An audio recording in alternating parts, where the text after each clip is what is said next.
하나님 말씀 사사기 7장 1절에서 8절까지 봉독해서 올리겠습니다. 사사기 7장 1절에서 8절입니다. 여룻바알이라 하는 기드온과 그를 따르는 모든 백성이 일찍 일어나 하롯셈 곁에 진을 쳤고 미디안의 진영은 그들의 북쪽이요 모레산 앞 골짜기에 있었더라. 여호와께서 기드온에게 이르시되 너를 따르는 백성이 너무 많은즉 내가 그들의 손에 미디안 사람을 넘겨주지 아니하리니 이는 이스라엘이 나를 거슬러 스스로 자랑하기를 내 손이 나를 구원하였다 할까 함이라. 이제 너는 백성의 귀에 외쳐 이르기를 누구든지 두려워하는 자는 길라산을 떠나 돌아가라 하라 하시니 이에 돌아간 백성이 2만 2천 명이요 남은 자가 10,000명이었더라. 여호와께서 또 기드온에게 이르시되 백성이 아직도 많으니 그들을 인도하여 물가로 내려가라. 거기서 내가 너를 위하여 그들을 시험하리라. 내가 누구를 가리켜 네게 이르기를 이 사람이 너와 함께 가리라 하면 그는 너와 함께 갈 것이요 내가 누구를 가리켜 네게 이르기를 이 사람은 너와 함께 가지 말 것이니라 하면 그는 가지 말 것이니라 하신지라. 이에 백성을 인도하여 물가에 내려가매 여호와께서 기드온에게 이르시되 누구든지 개가 핥는 것 같이 혀로 물을 핥는 자들을 너는 따로 세우고 또 누구든지 무릎을 꿇고 마시는 자들도 그와 같이 하라 하시더니 손으로 움켜 입에 대고 핥는 자의 수는 300명이요 그 외의 백성은 다 무릎을 꿇고 물을 마신지라. 여호와께서 기드온에게 이르시되 내가 이 물을 핥아 먹은 300명으로 너희를 구원하며 미디안을 내 손에 넘겨주리니 남은 백성은 각각 자기의 처소로 돌아갈 것이니라 하시니 이에 백성이 양식과 나팔을 손에 던지라. 기드온이 이스라엘 모든 백성을 각각 그의 장막으로 돌려보내고 그 300명은 머물게 하니라. 미디안 진영은 그 아래 골짜기 가운데 있었더라. 아멘. 오늘은 하나님의 능력으로 작은 믿음이 큰 승리로 이끄는 이 기드온의 전투에 대해서 같이 나누겠습니다. 하나님의 능력으로 작은 믿음이 큰 승리로 이끄는 기드온의 전투. 우리 6장에서 어제 우리 말씀을 증거받은 대로 하나님은 이스라엘 백성이 여호와 보시기에 악을 행하자 미디안의 압제를 통해서 그들을 징계하셨습니다. 그러니까 또 고통을 받으니까 그들은 하나님 앞에 부르짖습니다. 그러니까 선지자를 보내어 그들의 불순종을 책망을 합니다. 그런데 하나님은 어제 우리 15절에 6장 15절에 봤죠. 15절 제가 다시 한번 볼게요. 그러나 기드온이 그에게 대답하되 오 주여 내가 무엇으로 이스라엘을 구원하리까? 보소서 나의 집은 므낫세 중에 극히 약하고 나는 내 아버지 집에서 가장 작은 자네이다. 그래서 참 한편으로 보면은 인간적으로 볼 때에 보잘것없는 사람. 다윗을 볼 때도 그 아버지 이새가 그렇게 봤죠. 우리 집에 애 하나 있긴 있는데 그 제일 꼬맹이 막내 그런 애 하나 있긴 있습니다. 그 표현과 지금 이 기드온의 표현과 아주 흡사. 참 인간이 볼 때는 별로 보잘것없는 이 기드온을 통해서 하나님은 이스라엘 백성들을 구원하시겠다고 약속을 하셨습니다. 그리고 기드온은 하나님의 부르심에 두려움과 또 의심으로 반응을 했죠. 그래서 하나님 앞에 두 가지 표징을 구한 것을 어제 우리는 봤습니다. 그래서 이제 이 기드온에게 하나님이 확신을 주고 난 다음에 이제 실제 전쟁을 미디안과 치러야 되는 상황입니다. 그런데 이 말씀을 준비하면서 저는 2절을 보면서 참 하나님이 우리에게 요구하는 것이 이것이구나 하면서 한편으로는 회개를 참 많이 했습니다. 회개를. 2절에 보면은 그렇게 말씀을 하죠. 하나님이 중반에 이는 이스라엘이 나를 거슬러 스스로 자랑하기를 내 손이 나를 구원하였다 할까 함이라. 이걸 우리 자신에게 적용하면 내가 이런 일을 했다라고 자랑하는 것. 이것 하지 못하도록 하시기 위해서 하나님이 미디안 백성들을 넘겨주지 않겠다고 말씀하셨어요. 그래서 오늘 이 7장의 핵심은 이겁니다. 요절에 내가 내 손으로 이런 일을 했다라고 자랑하는 그 자랑질을 하나님은 안 하기를 원하십니다. 하나님은 저한테도 이 자랑질을 하지 말라고 표를 저한테는 확실하게 주셨습니다. 그 표를 준 게 제 손가락을 자른 거예요. 이전에 이 손 한마디가 없어요, 오른쪽에. 이게 대학교 1학년 때 지금 계속 제가 돌아봅니다. 내가 열심히 해서 대학을 갔다. 하나님의 은혜로 갔다. 하나님이 함께 해주시고 하나님의 은혜로 갔다는 것을 빼버리고 내가 열심히 해서 했다 하는 이걸 하나님이 싫어하신 표를 저에게는 손가락을 잘라서 보여주셨어요. 우리 오늘 다른 말씀 다 잊어버려도 요거 하나는 꼭 명심해. 내가 볼 때 다른 사람들이 나를 볼 때에도 혹시 뭐 이렇게 좀 칭찬거리나 자랑거리가 있으면은 그래 맞아. 내가 열심히 했더만은 내가 해서 이걸 이루었어. 요 소리를 이런 마음도 절대로 가져서는 안 된다. 하나님이 이거 싫어. 이걸 싫어해. 아무리 큰 업적을 이뤘더라도 아무리 자랑스러운 일을 했더라도 무슨 결과가 있더라도 내가 또 우리 교회가 우리 가정이 하나님 쏙 빼버리고 인간들끼리 이거 했다라고 자랑하는 그것을 하나님이 못하게. 다시 제가 볼게요. 이는 이스라엘이 나를 거슬러 스스로 자랑하기를. 하나님이 은혜 주셔서 이 들어가면 스스로가 안 되잖아요. 하나님이 되잖아요.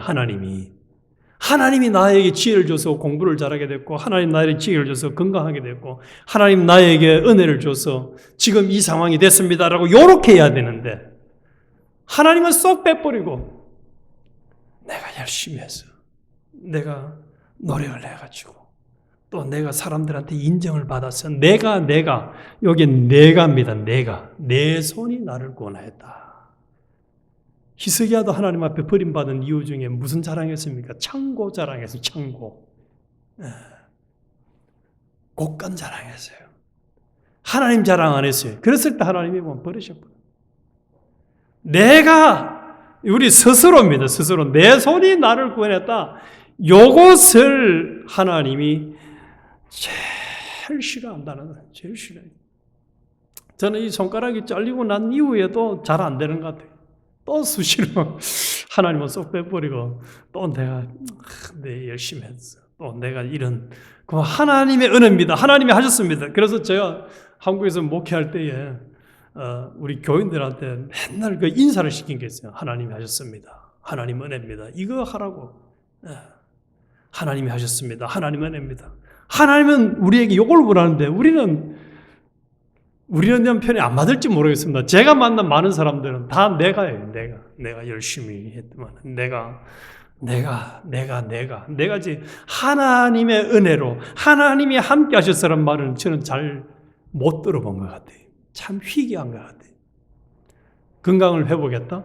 하나님의 은혜를 회복했습니다. 이래야 되는데 하나님의 은혜는 쏙 빼버리고 하나님의 도우심과 함께 하시면 쏙 빼버리고 이래 해서 내가 건강을 회복했다. 내가 회복했다. 내가 뭘 잘했다. 그런데 하나님은 그것을 조치하기 위해서 어떻게 하느냐. 참 하나님은 특별한 분입니다. 미디안과 전쟁을 한다 하니까 32,000명이 모였어요. 그러니까 하나님이 너무 많다. 다 돌려보아라. 그래서 돌아가라 하니까 22,000명이 가고 10,000명이 남았어요. 10,000명이 남으니까 하나님께서 그것도 너무 많아. 10,000명도 너무 많아. 그래서 기드온에게 내가 시키는 방법대로 너는 사람들을 구별을 해서 전쟁에 나갈 사람을 추리라는 거예요. 그런데 추리라는 방법이 성경을 읽으면 읽을수록 이해가 안 돼요. 인간적으로는. 물가로 데려가 10,000명을 물가로 데려가는 물가로. 물가로 데려가서 전쟁에 치르려고 하면 보통 어떻게 해야 되겠습니까? 달리기도 시켜보고 푸샷도 시켜보고 또 총술도 잘하는 것도 해보고 이렇게 해가지고 좀 이렇게 특수부대 요원 같은 그런 요원들을 추려야 될 건데 물가로 데리고 가래. 데려가서 이제 물을 어떻게 먹는지 딱 살펴서 물을 개처럼 서가지고 주변을 살피면서 핥아 먹는 사람, 또 저는 이 물을 많이 먹어봐서 알아요. 시골에서 소모기로 가거나 또 논에서 일을 하면은 그 흐르는 물에 이렇게 무릎 꿇고 엎드려가지고 뭐 마셔본 적이 한두 번이 아니에요. 이제는 목마르면 물가에 가서 그냥 이렇게 고개 숙이고 딱 마시지. 여기 나오는 300명처럼 저는 먹어본 적이 없습니다. 혹시 시골 생활 하신 분 중에 300명처럼 서가지고 핥아서 먹어본 적 있습니까? 정장로님 혹시 이래 먹어봤어요, 물요? 이 300명처럼? 아마 없을 거예요. 다 그냥 물에 고개 숙이고 하거나 바가지를 떠서 먹지. 손에 물을 묻혀가지고 지금 적군이 오는가 보는가 망을 봐가면서 조심스럽게 물 마시는 사람이 있겠어요? 그래서 이 성경을 읽으면 읽을수록 한편으로 이해가 안 돼. 하나님의 방법은 참 특별하다. 그런데 차이점은 딱 그거예요. 이 300명만 개처럼 서가지고 주변을 살피면서 딱 긴장을 해서 물을 먹는 둥 마는 둥 핥아서 먹고 나머지 전부 22,000명 중에, 10,000명 중에서 99,700명이죠. 99,700명은 무릎을 꿇고 편안하게 마셨다. 자, 요 마음의 상태가 요 차이면 편안하게 주변이 뭐 미디안 군들이 쳐들어오든지 말든지 우리 군인들이 어떻게 됐든지 말든지 이걸 신경 안 쓰고 먹었느냐. 300명처럼 살피면서만 미어캣이라든지 오리떼라든지 이런 모든 그 짐승들도요. 물가로 가더라도 항상 보초병들이 있더라고요. 자기를 해치려고 하는 그 짐승들이 있는가 없는가 보초서는 보초병이 있고 물 마세요. 하다못해 짐승도 그렇게 하더라고요.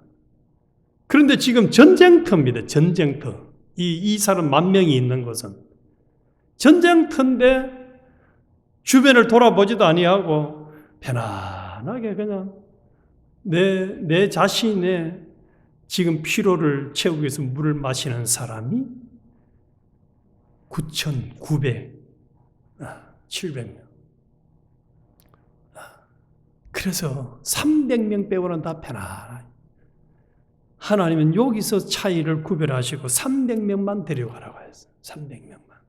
하나님이 원하는 사람은 32,000명도 아니고 10,000명도 아니고 하나님이 원하는 대로 하나님의 그 은혜를 사모하면서 또 아주 긴장된 마음으로 한편으로는 참 진정으로 이 전쟁을 이겨야 된다. 백성들을 보호해야 된다 하는 그런 갈급한 심정을 가진 사람들 주변에 뭐 어떻게 되든지 말든지 신경 안 쓰고 그냥 내 편하면 됐지. 이런 사람을 하나님은 함께 하지도 않고 쓰지도 않겠다는 얘기예요. 그런데 300명을 데리고 가서 하나님은 또 전쟁도 특별해. 나팔을 들고 가라.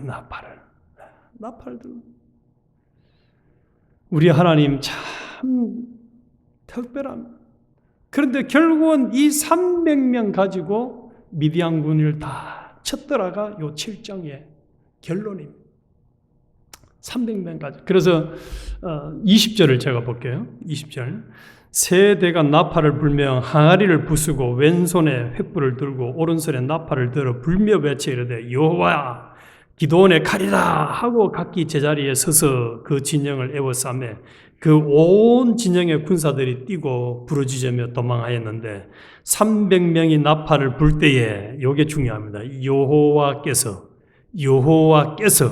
그 온 진영에서 친구끼리 칼로 치게 하심으로 적군이 도망하여 스레라의 벳십다에 이르고 또 밧닷에 가까운 아벨 머홀라의 경계에 이르렀으며 이스라엘 사람들은 납달리와 아셀과 온 므낫세에서부터 부름을 받고 미디안을 추격하였더라. 하나님이 여호와께서 치게 하심으로입니다. 여호와께서 치게 하심으로 300명이 나팔을 들고 횃불을 들고 이게 중요한 게 아니에요. 그게 전쟁 무기가 될 수가 없어요. 하나님이 이기게 하시니까. 하나님이 그들끼리 치게 하시고 그들끼리 도망가게 하니까 전쟁을 이겼다는 겁니다. 오늘 이 7장을 통해서 우리 마음판에 깊이 새겨야 할 것이 있습니다. 그것은 우리 인간은 종종 보이는 조건과 자격을 따집니다. 조건과 자격을 따지. 그래서 저는 교회에서 목사님이라고 안 부르고 박사님이라고 부르는 걸 저는 제일 싫어합니다. 목사님보다는 박사님, 김 박사님이 설교하시겠습니다. 학교 가서 하지 왜 교회에서 설교할 때 박사님이라고 소개를 하는지. 하나님이 박사를 좋아할까요? 목사를 좋아할까요? 강단에서 설교할 때. 하나님이 맡기는 건 세상적인 기준이 아닙니다. 세상적인 기준이 아닙니다. 눈에 보이는 조건이 아닙니다. 이 300명처럼 마음이 딱 깨어 있으면서 어떤 상황이 주변 상황이 벌어지고 있는가를 살피면서 어떻게 처세해야 될까 하는 게 깨어있는 사람, 경성한 사람. 그럴 때에 그 사람을 붙들고 하나님이 일을 한다는 사실. 사관학교를 졸업했느냐, 신체가 몇 센치냐, 무기를 뭘 들었냐가 아니에요. 오늘도 우리에게 이 6장과 7장은 희망을 주는 거예요.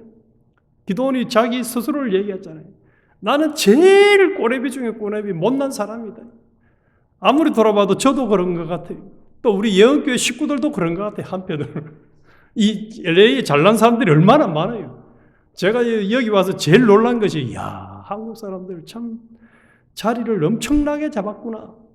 빌딩들, 건물들, 또 저 플루톤 부에나팍 이런 데 가보니까 어떤 장로님들은 몇천만 불짜리 집 가진 사람도 있고 저는 잘 사는 사람들이 너무 많더라고요. 저쪽 가는. 제가 여기 가보면 모르긴 해도 우리 교회는 그런 사람이 안 보이는 것 같아요. 그 정도 재를 가진 사람이 안 보이는 것 같아요. 그럼에도 중요한 것은 오늘 이 말씀을 통해서 우리에게 뭘 요구하는 겁니까? 너가 그거 상관없다는 거예요. 상관없다.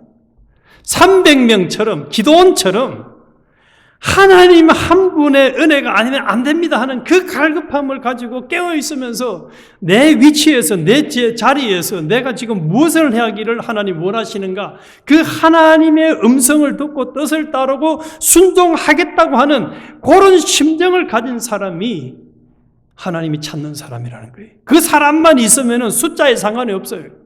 300명이든 1명이든 2명이든. 그래서 우리 교회에 교인이 몇 명이냐가 필요한 게 아니라는 거예요. 이 말씀은. 히스기야가 18만 5천 명 전쟁 물리칠 때에 군인들이 많아서 이겼습니까? 하나님께 기도하니까 하나님이 그냥 싹 해결해 줬잖아요. 18만 5천 명도. 성경은 우리에게 요구하는 것이 내가 함께 할 수 있는 그 사람, 내가 붙들고 쓸 수 있는 사람이 되느냐 안 되느냐. 이게 제일 중요한 거거든요. 우리 베드로 선교의 18번 찬양곡이 내 주 예수 모신 곳이 그 어디나 천국이라. 찬양은 그런데 과연 주님 모시고 살아가는지 주님 빼놓고 내가 하고 살아가는지 이게 참 숙제예요. 숙제. 이게 퀘스천이에요. 우리 오늘 이 말씀 보면서 그래서 제가 결론적으로 이렇게 표현합니다. 하나님이 믿고 맡길 수 있는 사람이 되라. 하나님 믿고 맡길 수 있는 사람이 되라. 하나님의 사명을 믿고 맡길 수 있는 사람이 되라. 3만 2천 명 중에 300명 빼고는 맡길 수가 없었어요. 안 맡겼습니다. 안 맡겼어요. 믿고 맡길 수 있는 어떤 사람이냐? 내 위치에서 상황 파악을 명확하게 하는 사람이에요. 세상이 어떻게 돌아가, 내 주변이 어떻게 돌아가는지를 딱 파악을 하고 이 상황에서 하나님이 어떻게 하기를 원하시는가, 이걸 찾아서 순종하려고 하는 사람, 그리고 순종하는 사람, 실제 전쟁터에 나가잖아요. 300명이 나가는 거예요. 순종하는 사람, 이 사람을 원하십니다. 그러면은 우리 하나님은 그 사람을 붙들고 역사를 일으킨다는 사실. 그래서 우리 일평생 우리의 심정이 허름망텅하게, 그래서 저는 홈리스나 이런 사람들 제일 싫어하는 게 그런 부분이에요. 세상이 어떻게 돌아가든지 나만, 이걸 하나님 제일 싫어하는 거예요. 이 300명 그런 사람들이 아니에요. 주변이 어떻게 돌아가는지 잘 살피면서 딱 깨어서 상황 파악을 분명히 하고 내가 무엇을 해야 되는지 그 위치를 파악하고 사명을 잘 감당하는 사람, 이 사람이에요. 우리 모두 이런 사람이 되어서 하나님 앞에 참 멋지게 쓰임받다가는 주인공들이 되어야 하겠습니다. 하나님 아버지,